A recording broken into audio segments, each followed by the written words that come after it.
उस रात मेरी नींद अचानक टूटी। किसी ने बहुत धीरे से मेरे कमरे का दरवाजा खोला था। बेटा, वही आवाज थी जिसे मैं हजारों बार सुन चुका था, माँ की। लेकिन माँ तो पिछले हफ्ते ही मर चुकी थी। मैं जड़ होकर पलंग पर बैठा रह गया। आवाज फिर आई और इस बार और पास से। भूख लगी है। दिल की धड़कन इतनी तेज हो गई कि कान फटने लगे। मैं जानता था कि घर में कोई नहीं है, पिता बाहर गए थे और मैं अकेला था, लेकिन वो आवाज बिल्कुल साफ, बिल्कुल वही थी। मैंने कांपते हाथों से दरवाजे की तरफ देखा। हल्की सी सड़सड़ाहट थी, जैसे कोई साड़ी का पल्लू घसीटते हुए चल रहा हो। दरवाजा पूरा खुला। वो वहीं खड़ी थी, सफेद साड़ी, झुके कंधे, चेहरे पर वही झुर्रियां और आंखें हली, काली जैसे गहरे कुएं। उन्हें खाया? उसने धीमे से पूछा। मैंने होंठ खोले मगर आवाज नहीं निकली।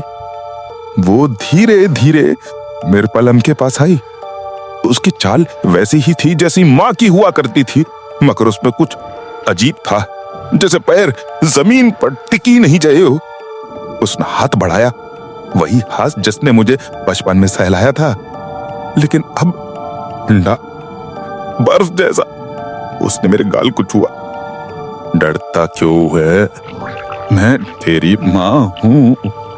मेरे गल से चीख निकलने वाली थी कि उसने होठों पर उंगली रख दी। चुप। बाकी सो रही हैं। बाकी? इस घर में तो मैं अकेला था। उसकी आंखों में अचानक भूख की चमक जागी। उसके होंठ फटने लगे और बिस्तर से काली कीड़े रेंगते हुए बाहर निकले। मीठा, तूने मेरी चिता की राख क्यों नहीं संभाली? मैंने याद करने की कोशिश की। सस्ता, अंतिम संस्कार के बाद मैं हिम्मत नहीं जुटा पाया था। राख लेने ही नहीं गया था। उसका चेहरा डरावनी मुस्कान में बदल गया। माँ को बिना राख अधूरा जोड़ दिया।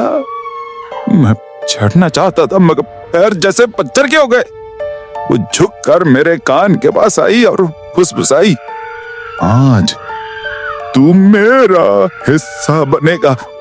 उसने अपना मुंह चौड़ा किया, जबड़े खींचकर अस्वाभाविक लंबाई तक फैल गए और अंतर काली अंधेरी गुफा जैसी गहराई थी। आंखें सुबह पड़ोसी ने दरवाजा तोड़ा। कमरे में बस राख बिखरी थी और दीवार पर धुएं लिखा। माँ आई थी।